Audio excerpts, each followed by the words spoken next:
Good afternoon, everybody. I'm Gren Schock, the Chairman and Co-CEO of Airbus. It's a privilege to welcome you to our Kitchener facility today. We're especially honored to host two leaders whose commitment to Ontario's economic growth and workforce development continues to make a lasting impact, Premier Ford and Minister Piccini.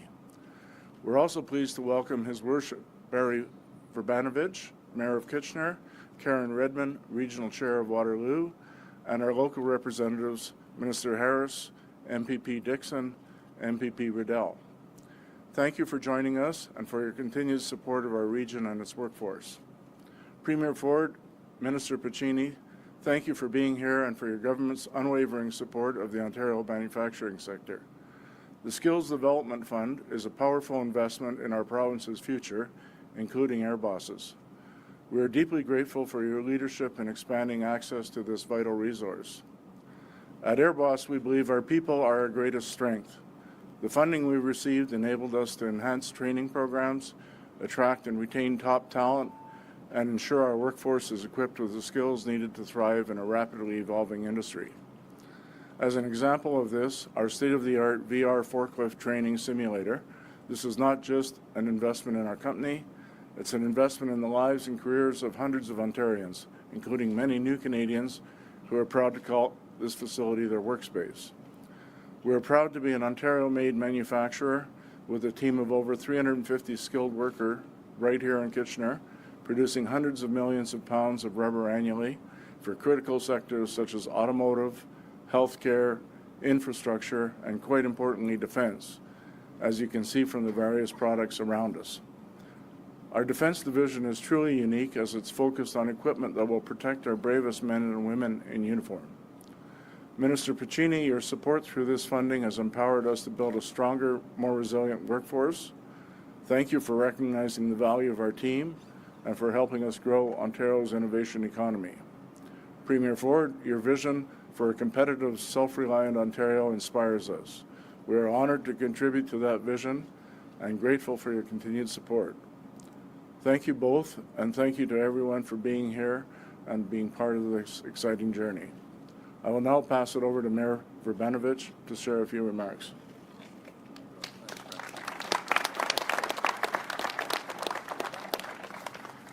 Well, thank you so much, Gren, and it is absolutely wonderful to be here with you. I know Chris, who's part of the team, isn't here, but we have all these incredible Airbus members who are here, and your company and your leadership has really showed your commitment to your employees, to your community, and to your company.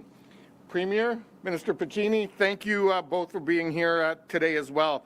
You have an excellent team representing the government here in Kitchener and throughout Waterloo Region. And if I can use your words, our local minister, Mike Harris, he's a champ in terms of all of his support. And of course, PA Jess Dixon and MPP Brian Riddell do an incredible job of representing your government here in our community. Today's announcement falls the day after Labor Day, which is appropriate as your government works to invest in the workers of tomorrow as we protect Ontario's economy. Today marks an important day for our community, the City of Kitchener, and all of Waterloo Region. And I'm proud to stand here today with my colleagues and Chair Redmond, who's here, as we celebrate a bold investment in the people, the industries, and the future of our community by your government.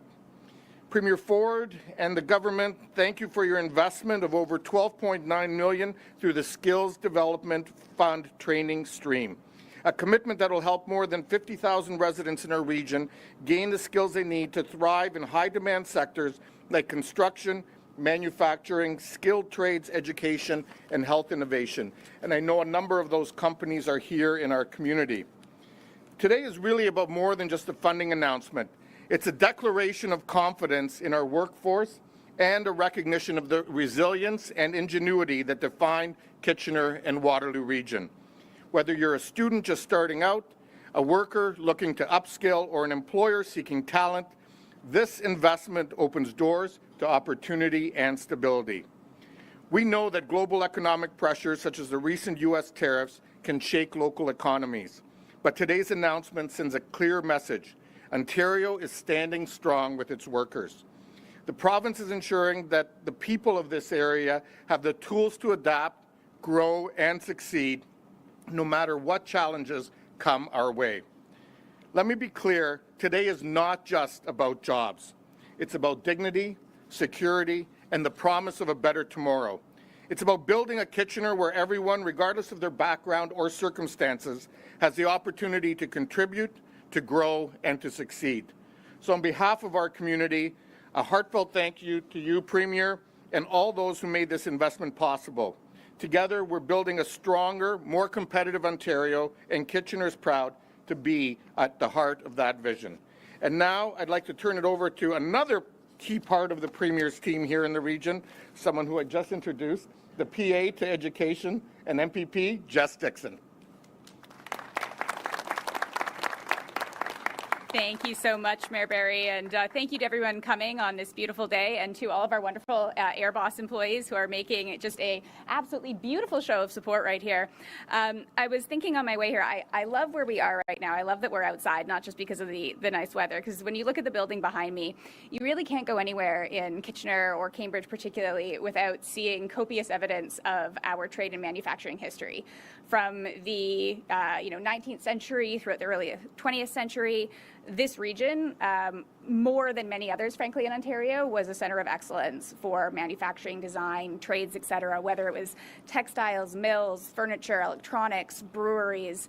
We had legions back then of a lot of German and Scottish immigrants that brought their skills here, trained their descendants, trained others, and made this region what it is, which is even to today, I think roughly 17% of our local economy is based on manufacturing, which is much higher than the provincial average.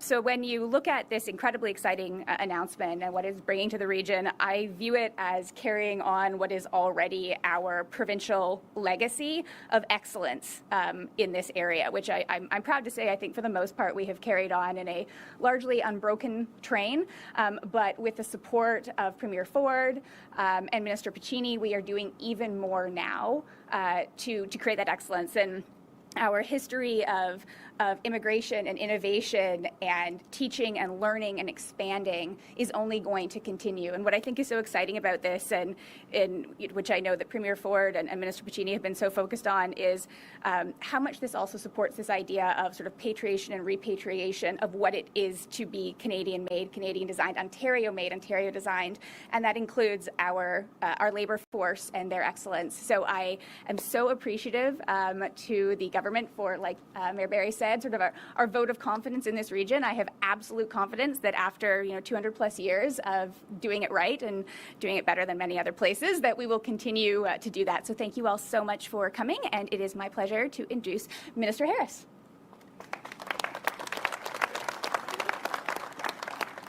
Well, I'm going to keep it quick because it's a little warm out here, and for those of us in wool suits, you can feel bad, but these guys have been standing out here waiting for a little while. So I'm going to pull a page from the boss, and I'm going to go a little off script here, if that's all right. So listen, thank you everybody for being here today. It is absolutely incredible to have Team Kitchener, Team Waterloo Region assembled here, and to welcome the Premier and Minister Piccini. David has been a huge, huge supporter of Waterloo Region since becoming Minister of Labour Training, Immigration and Skills Development. We've brought SDF funding into the region before. I see some folks from the IBEW who have been recipients of it. And it's great to be able to see some more homegrown organizations taking advantage of this funding. As Barry said, a little over $12 million is going to be spread across many different organizations here in the region, and it's just incredible to be able to use the talent, the tools, and everything we do here in Waterloo Region. As Jess said, we do everything just a little bit better, I like to think, and we're such a forward-thinking region.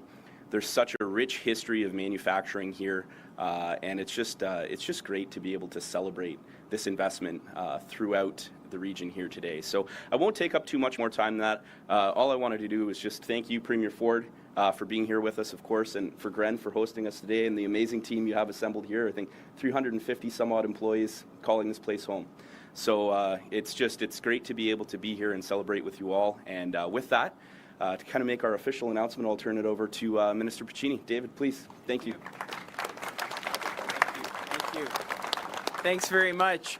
Good morning, everyone, and thank you all for being here today. Thank you, Minister Harris, for that introduction. We've got an incredible team in this region who have been such champions of workers and ensuring talent pipelines. And of course, Minister Harris, MPPs Dixon and Riddell have been always on the horn, speaking with me, sharing stories, because that's what this is all about, real stories of workers. And you know, to the chair and the mayor, thank you for being partners with us in this, and to Airboss for hosting.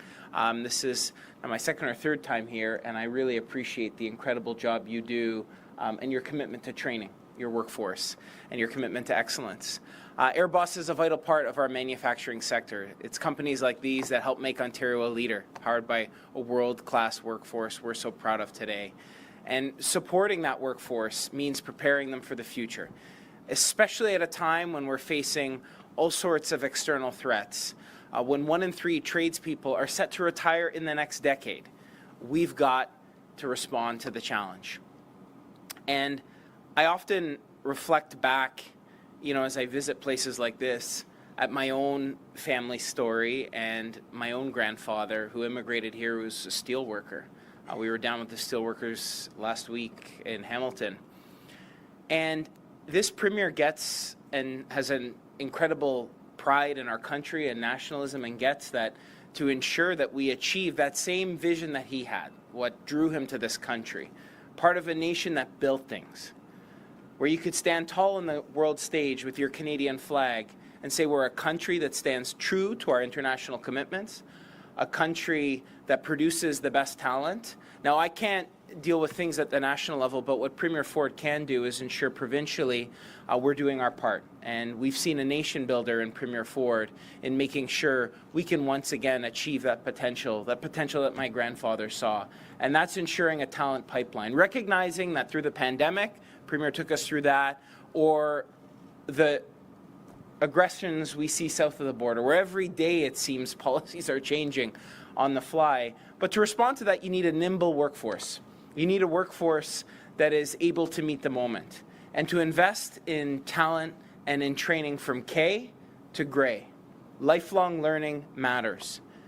And you know, I was on the radio this morning, a reporter said, talk is cheap, and they were responding to our action on labor mobility. It's this premier that moved as of right legislation so that prioritizing Canadian workers so that they can work freely around this country. It's crazy to think you'd be stuck at the border, invisible provincial border, for months for the engineers, the architects, and so many that we need.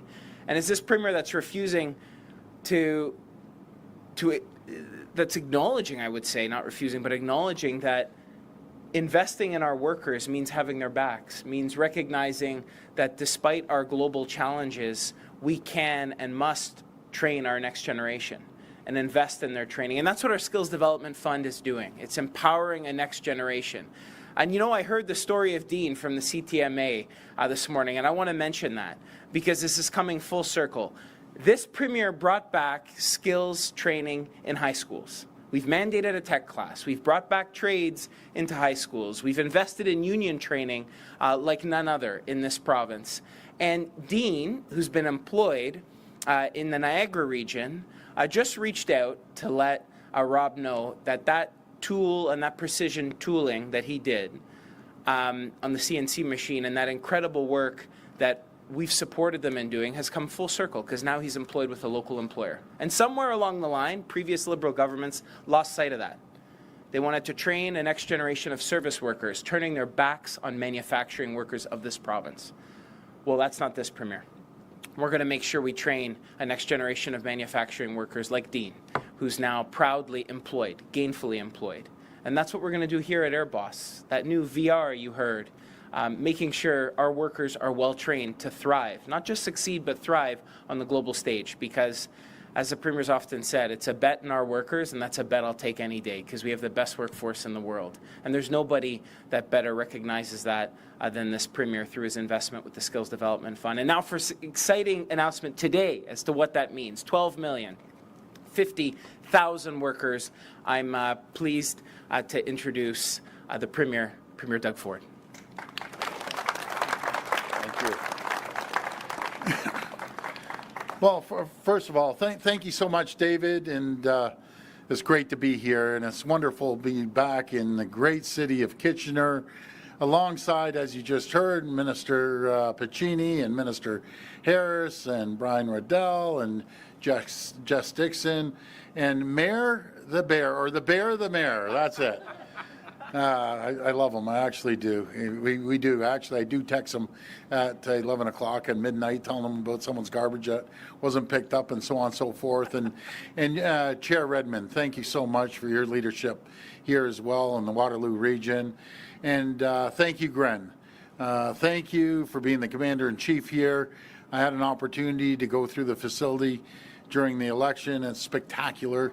And we have to make sure that the federal government, the provincial government, municipal governments buy your products, no matter if it's defense or medical or whatever it might be.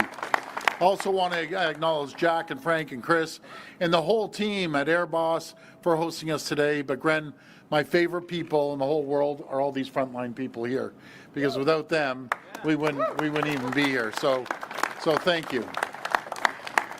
Folks, this is a real serious time for our province and our country.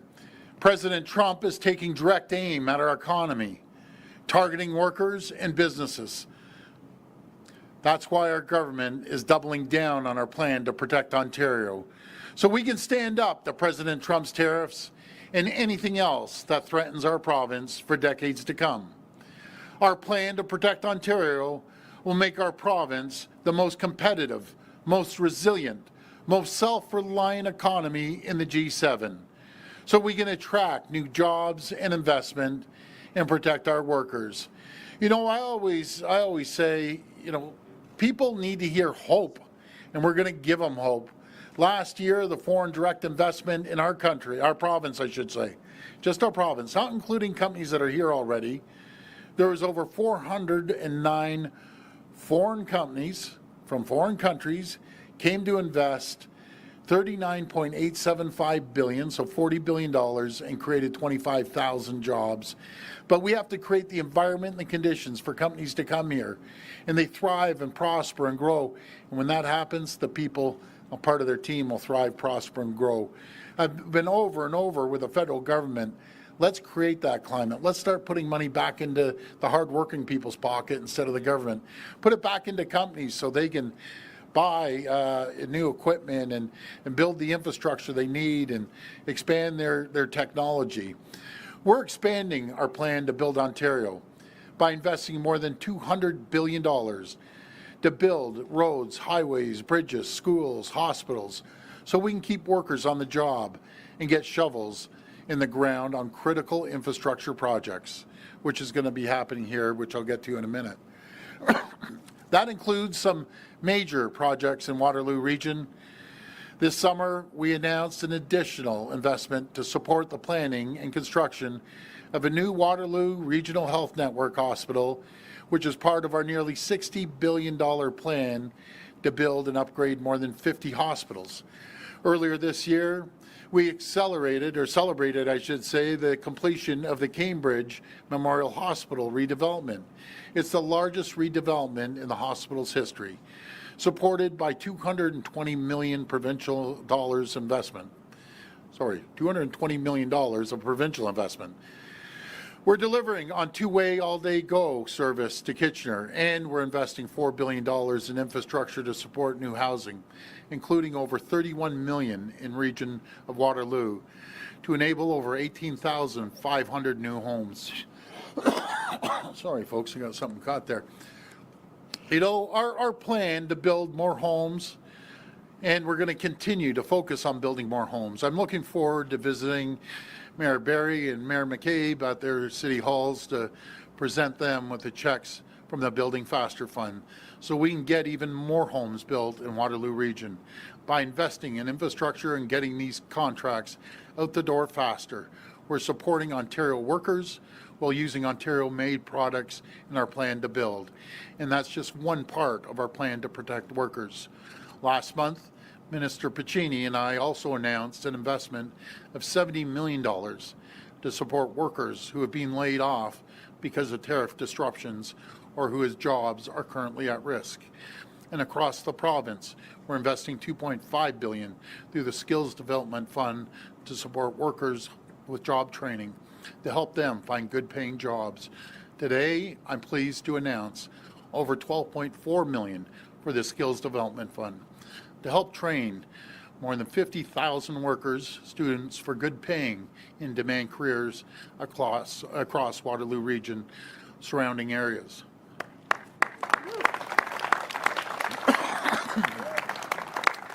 This investment will support 10 projects in key sectors, including a project led by Canadian Tooling and Machining Association, deliver work placements for 80 participants.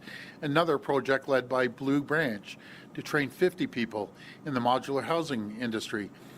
I'd want to thank all the incredible organizations that will be delivering these training programs, including Grand Valley Construction Association, Medical Innovation Exchange, Knowledge Hook, Delta Elevator Company, Advanced Millwrights Incorporation, International Brotherhood of Electrical Workers Local 804, which I see right over there, and the Christian Labour Association of Canada. All of you are helping us protect Ontario workers in this critical time.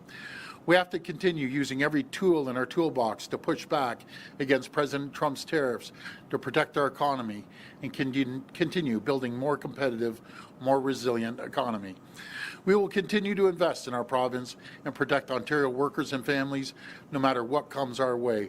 I want to thank everyone here, and may God bless the people of Ontario.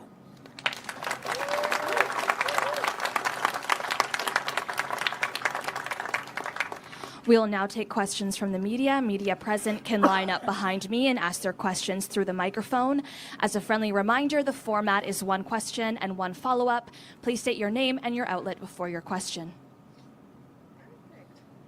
Hi. Hi there, Karis Mapp, CTV News. Kara. Welcome back to Kitchener. Yeah, it's great to be here. Jess Dixon spoke on it a little bit, but can you speak on to why Waterloo Region is so attractive for your government to invest funding such as this one, and hopefully in the future the same thing?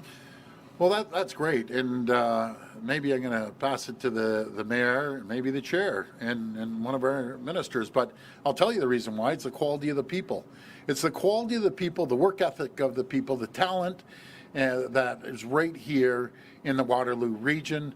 When we're out there and we're going out around the world, Minister Vic Fideli's traveling around the world. This is one of the key places that people want to invest. It all comes down to our people. And they've created the environment and the conditions for companies to come here to thrive and prosper and grow. So I'll hand it over to one of you. Who wants to be the salesperson here? There you go. Well, thank you very much, Premier, and thanks for the question. I mean, obviously, this is a region that has a long history of thriving, a region that has a long history of being very resilient in terms of responding to changes in the economy, whether it's been manufacturing changes, whether it was changes in the technology sector, reinventing itself, and making sure that we continue to provide the jobs of the future that serve our community and allow it to continue to grow. I think one of the things that I would really focus on as well is our three post-secondary institutions, which are a critical part of that. University of Waterloo, Wilfrid Laurier University, and Conestoga College. Those are the institutions, together with many of the partners, that are actually allowing apprentices and others to develop their skills, that are stepping up and making sure that we're preparing young people for the jobs that are not only needed today, but those that are going to be needed in the future. And lastly, I'd be remiss if I didn't acknowledge the critical importance of partnerships with other orders of government. And the Premier and Minister Piccini and the government have been an excellent example of that in terms of working with us, finding the kinds of critical investments that are important to our community, and helping us continue to grow and thrive going forward. Thanks. And my follow-up is for Premier Ford. My follow-up, just before Christmas last year, you were pictured with a small business owner, Abdul Aleem Farouki. He was confirmed to be the victim of a home invasion on Saturday. And I was just wondering if you were aware of his murder, what you've heard about it, and your thoughts on the situation. Well, my prayers and thoughts go out to the family, and my condolences to the Ahmadiyyan community, plus their entire family. It's heart-wrenching. I just got off the phone with the chief out there of York Region Police. They're using every resource they possibly can. And this innocent man got his doors kicked in the middle of the night. 4 people went in there, His 3 kids are there, his wife. Had a gun to one of the kids. He went to go protect them. And these scumbags shot him right in front of his kids. Shot him dead twice. Just imagine, what the trauma these kids are going to go through for the rest of their lives. And, I could tell you story after story about this, but we need to do something. I talked to the federal government over the weekend. Enough is enough. People are done with the crimes every single day. Innocent people are getting their doors kicked in by a bunch of thugs, a bunch of murderers, criminals, and you go to root cause. It's the weak criminal code that needs to be changed by the federal government. We're sick and tired of seeing these thugs get out on bail. And when they catch these guys, I almost guarantee you they've been out on bail for another heinous crime, breaking into houses. This doesn't happen just once in a blue moon. This is happening multiple times a day, every single night across Toronto and the GTA area. These are people that are carjacking people. I heard in Shoppers Drug Mart on my riding happened twice. Two houses got broken into over the weekend. That's just in one small area, but this is happening all over the place. The chief told me a 12-year-old had a gun, shot someone. Like a 12-year-old. You got to be kidding. But this is the weak system the federal government needs to change. Bail reform. Rather than our judiciary system that has totally failed the people of Ontario, these weak-kneed judges that let these people out on bail not once, not twice, not 3 times, 4 and 5 times, just to go repeat the crime. There's no consequences at all for these people. It's absolutely sickening that Canada and Ontario is in this position. It's worse than the U.S. cities happening now. We need the criminal code to be changed on mandatory sentences. You go in with a gun, you shoot someone, obviously you should be getting life in jail, but if you don't shoot someone, you should be getting 25 years in jail. Any crime with an illegal gun. The federal government's more worried about going after legal hunters and gun owners than criminals. That's what they need to do, and the Young Offenders Act. These kids are 16 years old, shooting people, there's no consequences. So we're going to change it.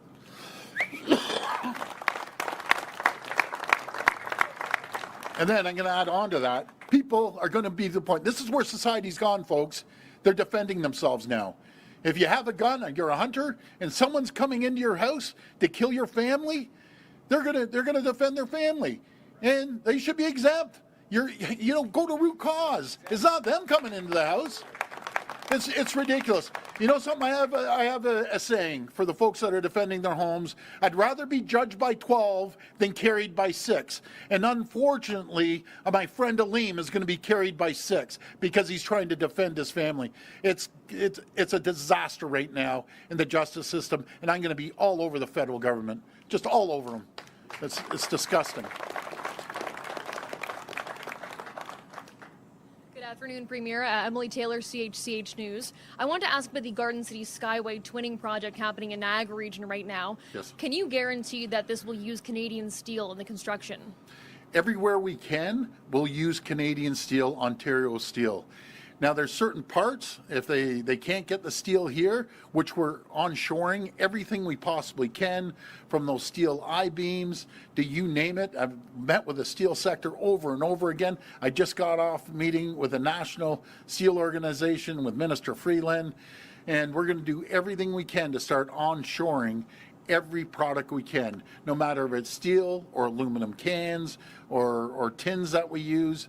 We're onshoring companies to start manufacturing here. We have to start protecting our sectors. And I'm going to get to another sector after I'm finished here with the questions. So we need to support each other. Do you know why I'm getting concerned, folks? I'm getting concerned. It's almost elbows down now. Everything's no, elbows up, fists up. We got to fight like hell, like we've never fought before, against President Trump, because he's coming. And we can't roll over. We have to still have that fight in us to make sure we use every single product that is made in Ontario. And if it's not made in Ontario, made in Canada, and we can't get in Canada, then we'll have no choice but to go outside. This project is moving forward in the design phase right now. If these companies aren't going to be using Canadian or Ontario steel, I mean, will you pause this project until that's possible? Well, we're going to make sure they are going to use any product that's made in Ontario, they're going to use that product. Anything that we do not make, then we're going to have to go elsewhere. That's what we're going to have to do. But I'm trying to do everything I can to onshore I-beams, for example. Good afternoon, Premier Ford. Steve Cornwell from the Trillium. Hey, Steve.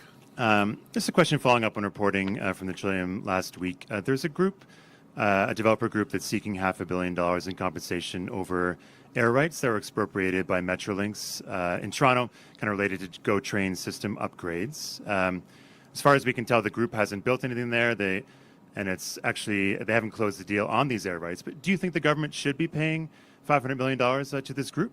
Well, I don't get involved in disagreements. We have a lot of people that are going to be suing Ontario, suing Canada, so on and so forth. I don't get involved in that. We let the courts deal with that. In 2018, your government did pass a bill to cancel wind farm contracts that I suppose there's some legal kind of consequences for canceling. Would you consider similar legislation to restrict payments like these? I don't know how you're comparing wind farms to some lawsuits, supposedly. But that was the biggest scam that the country's ever seen. Be it wind farms or the solar panels, we're opening up now. But it increased the cost by 80%, the electricity. That was the disaster Kathleen Wynne created when all the electricity costs were going up. We're paying more for electricity. And then what would happen, they'd be calling their buddies up and saying, we're going to get solar panels in a field. Go buy 100 acres. They go and buy 100 acres. All of a sudden, they have a contract for 20 years. And we were paying 80% more than what we should have been paying. It was an absolute scam that I've never seen before on the backs of the ratepayers. So thank God we put an end to that. Good afternoon, Premier Ford, Diego Pizarro, CBC. Pressure for meeting housing targets is on the shoulders of municipalities, but past permitting, there isn't much of the process that cities can control. What is your government doing to ensure that developers are able to follow through with creating new housing?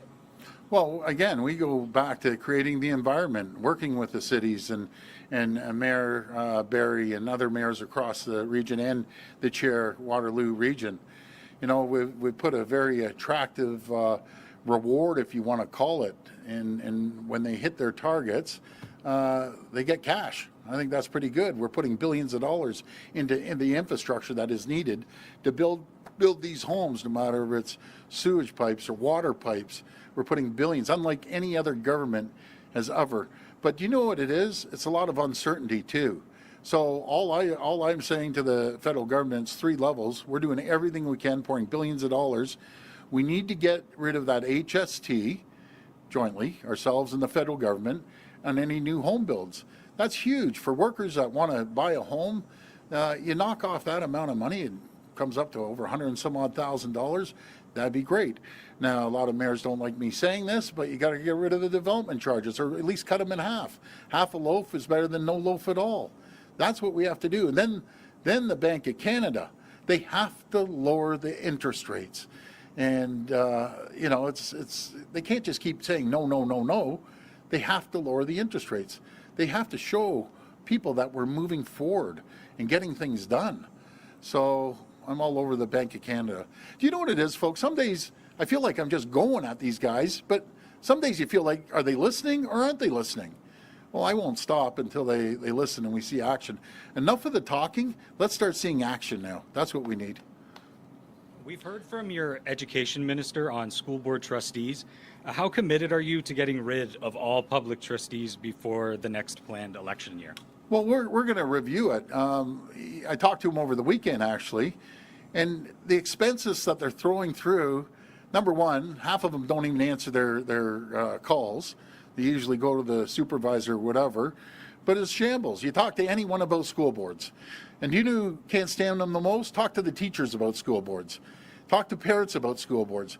Talk to the parents that the group of school boards decided it'd be a great idea to go rent one of those hotels looking over the Blue Jays for, what was it, $30,000 on the back of taxpayers' money. Talk about the parents that the school board decided to go to Italy on a $120,000 junket to buy $100,000 of beautiful Italian artwork.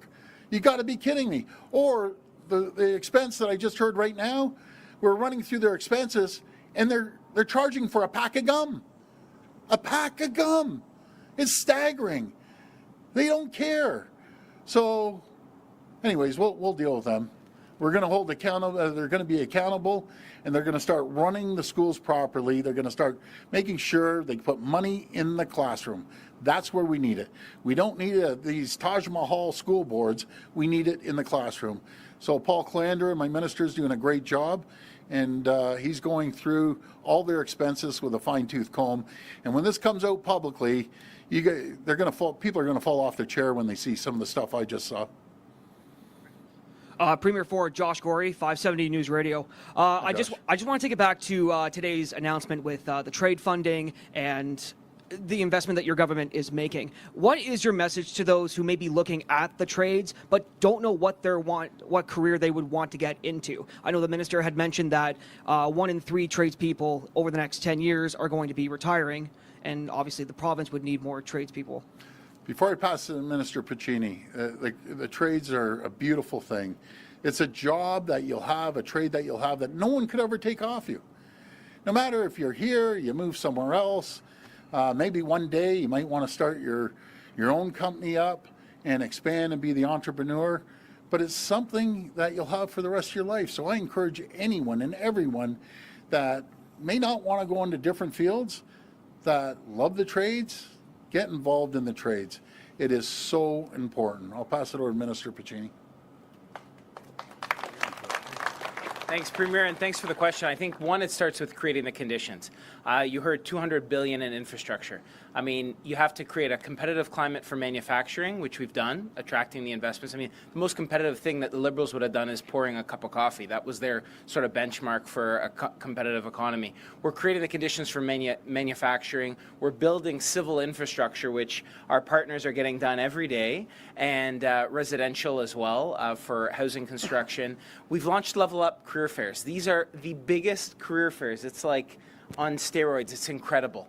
I encourage everyone to go. 45,000 youth went through last year. Many of the partners here, I see nodding their head, they're going to be at the Level Up career fairs. They're going to be launching and challenging youth. And what's exciting, I've incorporated both last year and in a big way this year, is evening sessions targeting parents. So I'll use an example. Last year we had one in Cobourg in my community, and the most common thing I heard from youth was, I've never tried this before. Everything's interactive, all of the booths they're trying. And then I heard from a mom later that day who messaged me and said, I got to see it in the evening. So it's tackling that stigma. In many respects, it's parents as well. You've got to convince parents. When you have the job in the trades, you've got a career for life. It's the lightest luggage. And this Premier, whether it's Level Up, whether it's tech classes in high school, bringing back shop class and bringing back the vital machinery, like the story I told you of Dean, we're getting that job done because it's an incredibly meaningful career, and that's what we're into promoting, careers. Thank you. And just my follow-up question.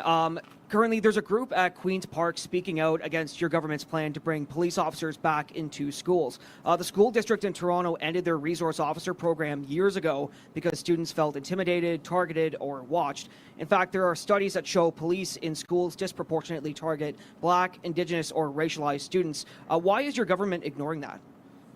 We aren't ignoring it. We have a massive problem in our schools, and the kids do feel safe. So I don't know who this group is, but let me tell you, I live in a very diverse community. Our family grew up in Rexdale. We support that community. And I can tell you, the mums, the grandmoms, the dads, they want their kids in school. When kids are out there and there may be people from outside the school that want to come in and try to hurt some of the students, we need the police there. The police are good people. They're family people. And I just can't stand people that knock our police. I love our police. And I think 99% of the people love our police. Those safety community officers, school officers, are going into those schools. Simple. Done. This will be the last reporter. Hello, Joe with the Record. Hi, Joe. So you spoke last week about the brazen LCBO robbery here in Kitchener that was caught on video. You had some choice words for the individuals involved. Can you speak to what the province can actually do to hold these people accountable, especially when they're caught on video? Well, I talked to the chief, which is doing a great job here in the Waterloo region, and they know who they are. They're going to track them down. They're going to hold them accountable, and they need to go to jail. They don't need a slap on the wrist. Just how brazen they are. They're coming in, stealing off the people of Ontario. The LCBO is the people's company. It's the people's money. And they want to come in just brazenly. So put a call into the LCBO. I'm going to ask them how much theft there is. And isn't it a sad situation? Say it's $2 million. You know, that's 20,000 hours that we could have an off-duty officer standing there. But isn't it sad that we have to have armed police at the LCBO? It's ridiculous. And all goes back to root cause. They're out on bail 4 or 5 times. They don't get sentenced. We have a bunch of weak-kneed judges. And by the way, all judges aren't that way. I've talked to judges. There's some quality, great judges. But there's a bunch of them that are terrible. They need to step down, actually, because they think after 4 or 5 times breaking into homes and stealing cars and going into LCBO and stealing off the people, it's all right. Let's give them a slap on the wrist and let them try it again. So I'm going to be all over this until we get proper justice for the people of Ontario. And then with Kitchener and Waterloo in line to receive funding for meeting their housing targets, can you kind of speak to the move to count beds in nursing homes, student residences, and basement units in the overall target? Is this kind of a way to boost housing numbers? Not at all. If you look at long-term care, they're homes. I'll never forget going in a long-term care home, and people used to call them beds, and I heard one person say a bed to a senior in there, and she almost hit him over the head with a frying pan, saying, "This isn't a bed. This is my home. This is where I live. This is part of my family. This is where I get up every morning." And so they're homes, and when they leave their condo or their home that they're in, that opens up a home for someone else. So they're actual homes.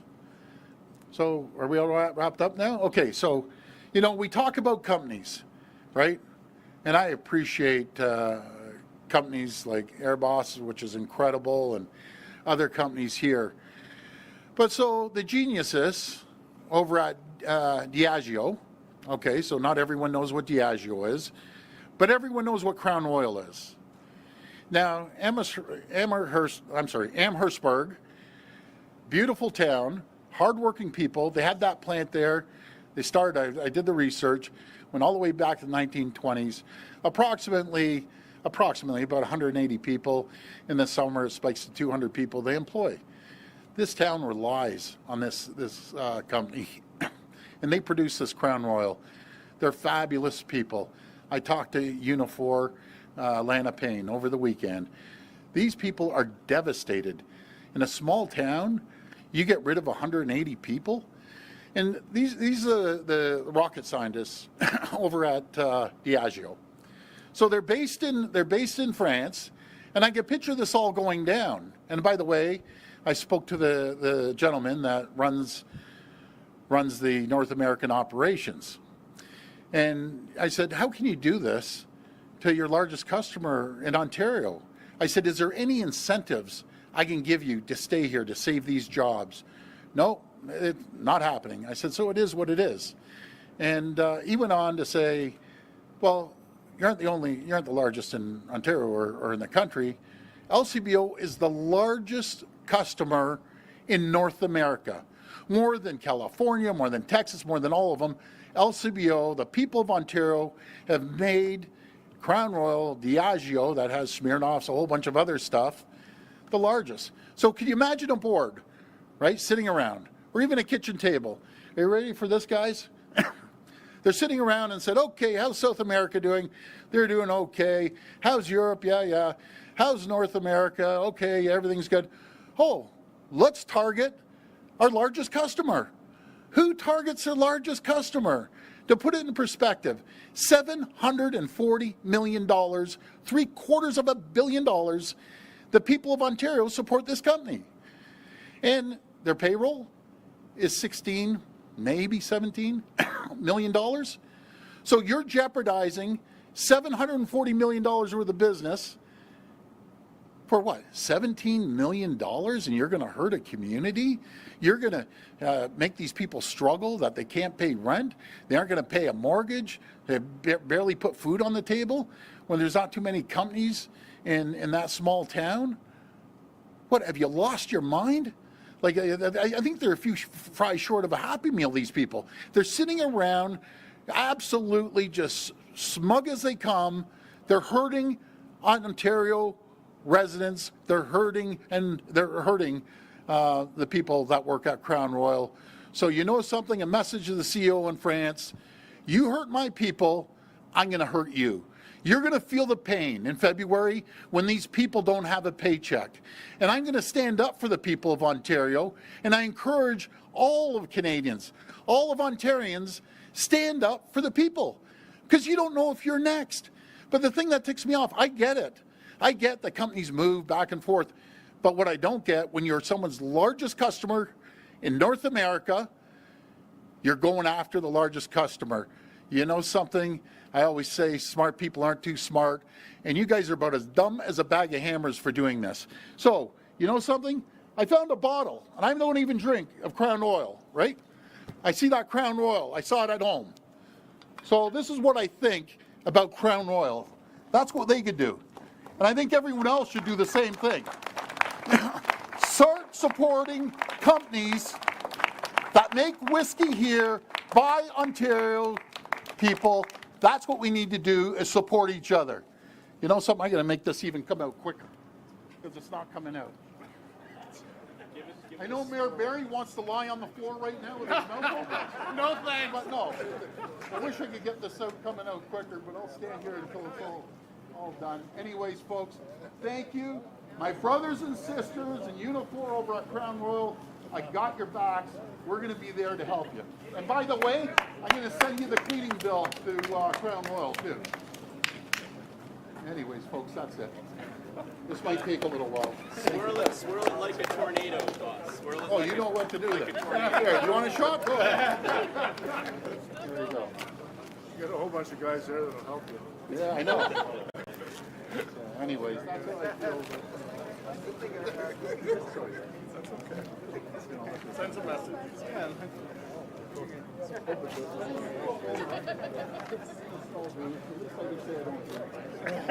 Minister Piccini is talking. Where's Harris? He's going to be with me around.